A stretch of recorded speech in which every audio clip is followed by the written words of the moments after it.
रात्रीच्या उरलेल्या पोळ्या आहे, याचा मी चिवडा बनवते। ते तुकडे करायचे आणि मग मिक्सर ग्राइंड करायचे। उपम्यासारखे छान होतात मिक्सर ग्राइंड केलं तर। पोळ्या मिक्सर ग्राइंड केल्या, याच्यापेक्षा पण बारीक तुम्ही करू शकता। पोळ्या मिक्सर ग्राइंड करताना लसूण, जिरं, सॉल्ट आणि टर्मरिक पावडर मी टाकलेलं आहे। आता हे मिक्सर ग्राइंड करते, याने पण टेस्ट छान येते।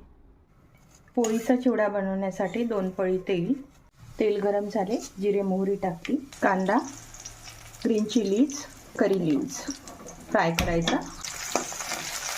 कांदा फ्राय झालेला आहे, कोरिएंडर लीव्स त्याच्यामध्येच ॲड केले लागते। पद्धतीने तुम्ही करून बघा, खूप टेस्टी लागतो हा चिवडा।